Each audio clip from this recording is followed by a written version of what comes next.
Hola, hola, mis buenos amigos y compañeros de lectura de la Biblia. Primera de Corintios, capítulo número 2 de Primera de los Corintios.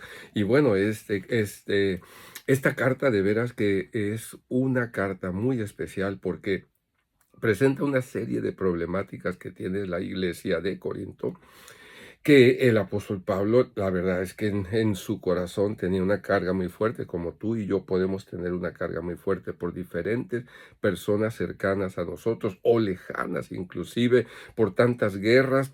Y hay un sentimiento fuerte en el corazón que hace cimbrar, ¿verdad?, hasta el alma, y que hace que uno ore, que uno clame a Dios. Y bueno, en este caso el apóstol Pablo, preocupado por esos hermanos tan preciosos a quienes había predicado por más de año y medio, y creo que en dos ocasiones estuvo Pablo en el puerto de Corinto. Y Corinto, bueno, Corinto era una ciudad de veras muy especial, como ya hemos comentado, que le dicen los comentaristas que era algo semejante a Las Vegas de aquel entonces, un lugar con mucha, pero mucho pecado, mucha maldad, mucha pobredumbre, definitivamente. Así que Pablo estaba muy preocupado y bueno, les había comentado acerca de las divisiones que se le había notificado, que había unos son de Pablo, otros son de Apolos y bueno, etcétera, ese tipo de cosas.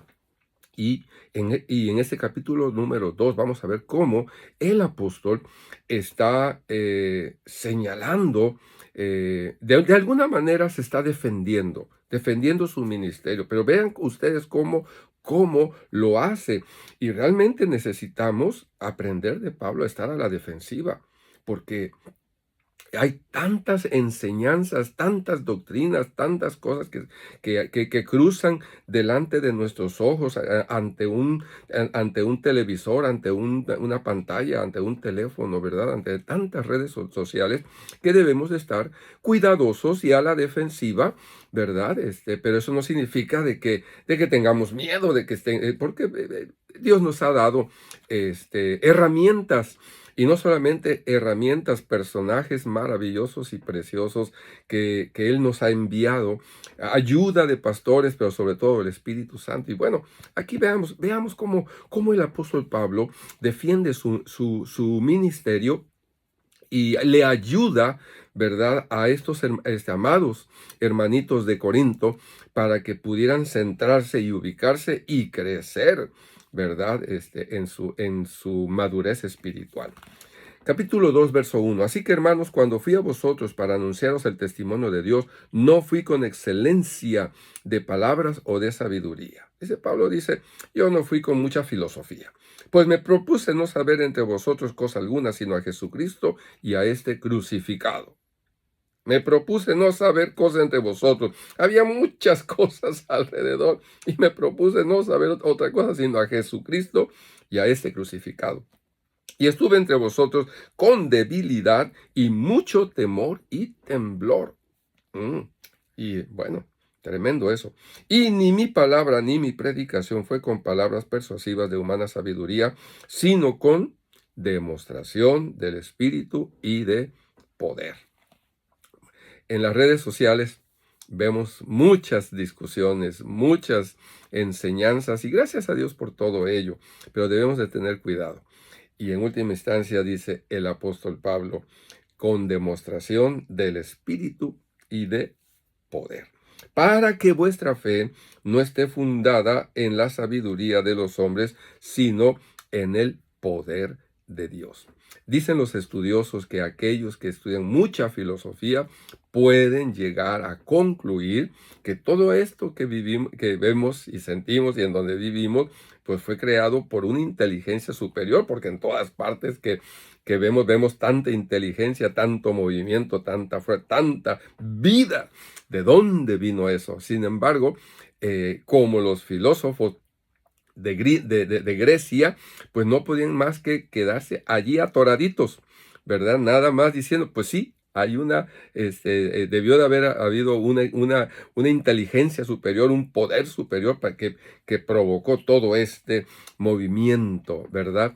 Sin embargo, encontramos que el apóstol Pablo va mucho más allá de eso. de esta manera como lo está diciendo. Fui a vosotros con demostración de espíritu y poder de Dios para que vuestra fe no esté fundada en sabiduría de los hombres, sino en el poder de Dios. Sin embargo, si hablamos sabiduría entre los que han alcanzado madurez. O sea, no está rechazando, negando la filosofía, la sabiduría, las enseñanzas, el conocimiento, ¿verdad? La ciencia.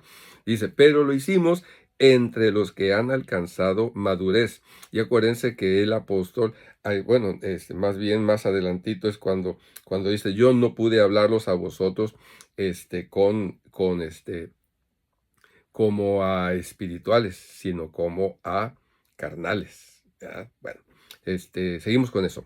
Mas hablamos sabiduría de Dios en misterio, la sabiduría oculta, la cual Dios predestinó antes de los siglos para nuestra gloria, la que ninguno de los príncipes de este siglo conoció, porque si la hubieran conocido nunca habrían crucificado al Señor de gloria.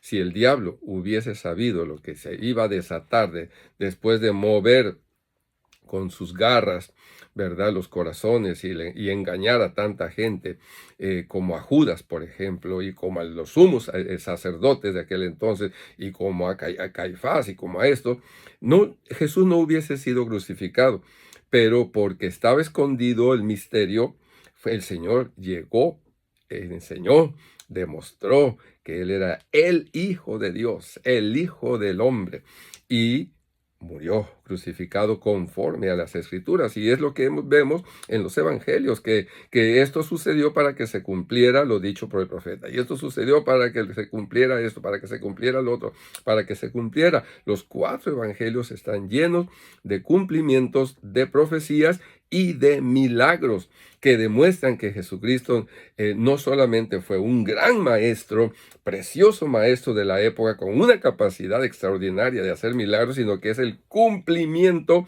de cientos y quizás miles de años atrás de las profecías de Dios. Bueno, entonces, dice, ah, antes bien, como está escrito, cosas que ojo no vio, ni oído oyó, ni han subido en corazón de hombre, son las que Dios ha preparado para los que le aman. Pero Dios nos las reveló a nosotros por el Espíritu, porque el Espíritu todo lo escudriña, aún lo profundo de Dios. Y recuerda que el apóstol Pablo está defendiendo su ministerio, está diciendo, lo que yo les he enseñado no son filosofías, no son sabiduría, cosas de humana sabiduría. Es que el Señor lo ha revelado y en su momento lo demostré con poder, el poder de Dios actuando afuera y dentro de nosotros. Verso 11. Porque ¿quién de los hombres sabe las cosas del hombre, sino el espíritu del hombre que está en él? Así tampoco nadie conoció las cosas de Dios, sino el espíritu de Dios. Y nosotros no hemos recibido el espíritu del mundo, sino el espíritu que proviene de Dios, para que sepamos lo que Dios nos ha concedido. Y eso es muy importante para nosotros hoy en día, para conocer y estar seguros que estamos en la verdad. Tenemos que estudiar, tenemos que razonar, tenemos que pensar, tenemos que preguntar, pero también, mis amados hermanos, tenemos que orar y tenemos que esperar que el Espíritu Santo en su momento, a través de paz en nuestro corazón, a través de sueño, a través de tantas cosas, pueda traer esa seguridad de que estamos en la verdad de Dios. Verso 13. Lo cual también hablamos no con palabras enseñadas con sabiduría humana, sino con las que enseña el Espíritu, acomodando lo espiritual a lo espiritual. Pero el hombre natural no percibe las cosas que son del Espíritu de Dios. Aquí está lo que me adelanté de decir antes. El hombre natural no percibe las cosas que son del Espíritu de Dios, porque para él son locura y no las puede entender, porque se han de discernir espiritualmente. Acuérdense que antes había dicho, hablamos sabiduría, pero con gente madura, madura espiritualmente. Dice, verso 15, en cambio el espiritual juzga todas las cosas, pero él no es juzgado de nadie. Porque ¿quién conoció la mente del Señor? ¿Quién le instruirá? Mas nosotros tenemos la mente de Cristo. Entonces Pablo está defendiendo su ministerio, que la enseñanza que él dio, primero que nada, estuvo avalada, estuvo sellada con la presencia de Dios a través de su Espíritu Santo. Pero dice que habló también sabiduría, sabiduría con gente espiritual. Más adelante, en el capítulo número 3, es que va a decir, pero tristemente ustedes no son espirituales, son carnales, son niños en Cristo. Así que, mis amados hermanos, a veces es importante que nosotros defendamos nuestra autoridad, pero tenemos que tener cuidado. No se trata de bla, bla, bla, bla, bla, sino de que el Señor se manifieste en la vida del siervo de Dios para que pueda avalar de que realmente Dios está con él y no nada más ganar una serie de discusiones y debates, etcétera, etcétera. Por cierto, quiero comentarles algo que me parece muy importante. Cuando tú en tu investigación, cuando ya dejas de ser niño y empiezas a comparar y a pensar y todo, y tú revisas en el Nuevo Testamento, es que esto sucedió para que, para que se cumpliera lo dicho por el profeta fulano tal, y te vas al Antiguo Testamento y no dice exactamente eso, no lo dice. Y más si te vas a la Biblia de los judíos, la Tanakh, por ejemplo, o la Torá es la ley, los 5 primeros libros de la ley, y la Tanakh es completo, ¿verdad? Desde Génesis hasta Malaquías. Entonces resulta que los judíos hoy en día, si tú quieres evangelizar a un judío y ellos van a su Antiguo Testamento, a su Tanakh, pues resulta que hay varios pasajes que fueron modificados. Por ejemplo, cuando se cumplió la profecía de que Jesús sería nacido de una virgen, te vas a la Tanakh de ellos y no dice virgen, dice doncella. Y ellos alegan y dicen, una doncella puede ser virgen o no puede ser virgen, para diluir, para reducir el mensaje del Señor. Y así también en Isaías 53, cuando habla del sufrimiento de Jesucristo, ellos alegan, los judíos alegan hoy en día, de que el contexto y todo está hablando del sufrimiento del pueblo de Dios, de los judíos que han sufrido en aquel entonces y en el presente y en el futuro, y verdad, y toman un ropaje de victimismo.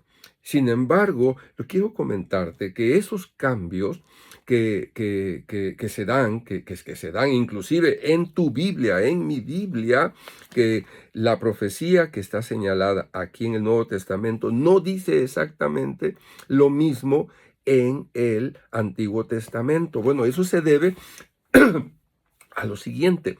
Se debe a que la Biblia que tenía el apóstol Pablo y todos los cristianos no es exacta, era una Biblia traducida al griego, que se llama la Septuaginta, porque la Septuaginta era el Antiguo Testamento de uso común en el siglo primero. Pero cuando se cumplió la profecía de nuestro Señor Jesucristo, de que el templo iba a ser destruido, lo que sucedió en el año 70, pues primero que nada los cristianos salieron huyendo por tener esa profecía de Jesús que vendría, y efectivamente vino el general Tito en el año 70 y destruyó todos sus ejércitos, y no quedó, literalmente, no quedó piedra sobre piedra. Así que y los judíos que lograron huir, los maestros judíos se refugiaron en un lugar principalmente llamado Jamnia o Jaffa. Es un nombre, creo que actual. En ese lugar estuvieron los judíos viviendo y estudiando y estudiando y estudiando, y ellos en su corazón, al rechazar a Jesucristo y a los cristianos, hicieron ajustes a su Tanakh, de tal manera que la traducción de ellos no es exactamente la que nosotros tenemos, porque pues ellos tienen sus criterios, sus ideas, sus creencias, su manera, el hebreo de ellos. Entonces, por eso el texto masorético, que es el que viene desde Jamnia, desde Jaffa, llamado texto masorético, no es exactamente el mismo que el texto en griego llamado Septuaginta. Y hoy en día tú y yo tenemos el problema de que cuando estudiamos y comparamos, lo que está profetizado y cumplido en el Nuevo Testamento y lo comparamos con el Antiguo Testamento, pues hay algunas diferencias. Bueno, entonces, esto lo digo porque así como el apóstol Pablo tuvo que defender su ministerio, pues nosotros tenemos que estar preparados para entender todo esto y poder llegar al mensaje de que Dios tiene para nosotros. Bueno, espero que esto te haya ayudado y que Dios te guíe y te ayude en todo. Dios te bendiga y nos vemos en la próxima.